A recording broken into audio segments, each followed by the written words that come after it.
Tax పేయర్స్కు good news. ITR ఆలస్యంగా దాఖలు చేసినా కూడా రీఫండ్ పొందొచ్చు. డీటెయిల్స్ ఎలా ఉన్నాయో చూద్దాం. ఆదాయ పన్ను బిల్లు 2025 కొత్త వెర్షన్ లోక్సభలో ఆమోదం పొందింది. ఈ కొత్త వెర్షన్లో కేంద్ర ప్రభుత్వం తాజాగా 2 నిబంధనలను చేర్చింది. పన్ను చెల్లింపుదారులకు భారీ ప్రయోజనం కలుగుతుంది.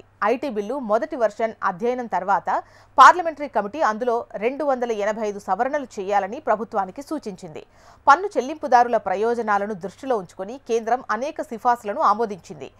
బీజేపీ ఎంపీ బైజయంత్ పాండా నేతృత్వంలోని 31 మంది సభ్యుల పార్లమెంటరీ కమిటీ జూలై 21న ప్రభుత్వానికి సిఫార్సులు సమర్పించింది. ఆ తర్వాత ఆగస్టు 11న లోక్సభలో సవరణ తర్వాత ప్రభుత్వం ఆదాయ పన్ను బిల్లు 2025 కొత్త వెర్షన్ను ప్రవేశపెట్టింది.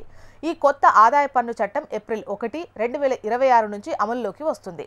గడువు దాటాక ఐటీఆర్ ఫైల్ చేస్తే రిఫండ్ వస్తుందా అంటే ఆదాయ పన్ను బిల్లు 2025 కొత్త వెర్షన్ ప్రకారం ఆదాయ పన్ను రిటర్న్ ఏదైతే ఐటీఆర్ ఆలస్యంగా దాఖలు చేసినప్పటికీ రీఫండ్ అవుతుంది.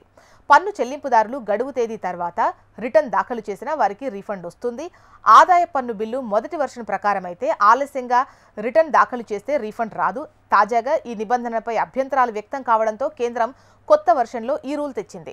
పన్ను చెల్లింపుదారుల ప్రయోజనాల దృష్ట్యా ప్రభుత్వం ఈ సవరణ చేసింది. పన్ను రిటర్న్ దాఖలుకు చివరి తేదీ జూలై 31 అని అనుకుందాం. గడువు తేదీ దాటిన తర్వాత కూడా పన్ను చెల్లింపుదారులు తమ ఆదాయ పన్ను రిటర్న్ దాఖలు చేయొచ్చు. ఆలస్యంగా రిటర్న్ దాఖలు చేసినందుకు జరిమానాతో పాటు పన్నుపై వడ్డీ చెల్లించాలి. గత వెర్షన్లో చివరి తేదీ తర్వాత రిటర్న్ దాఖలు చేసిన పన్ను చెల్లింపుదారులకు వాపస్ లభించదు.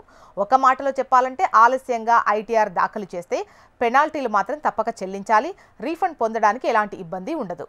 ఇంటి ఆస్తిపై స్టాండర్డ్ డిడక్షన్ లెక్కింపుపై కూడా ఈ కమిటీ సూచనలు చేసినట్టుగా తెలుస్తోంది. మున్సిపల్ పన్నును తగ్గించాక స్టాండర్డ్ డిడక్షన్ లెక్కించాలని పార్లమెంటరీ కమిటీ సలహా ఇచ్చింది. అయితే కేంద్ర ప్రభుత్వం ఈ సిఫార్సును అంగీకరించింది. ఇప్పుడు ప్రాపర్టీ వాల్యూ నుంచి మున్సిపల్ పన్నును తగ్గించి తర్వాత స్టాండర్డ్ డిడక్షన్ కూడా లెక్కిస్తారు.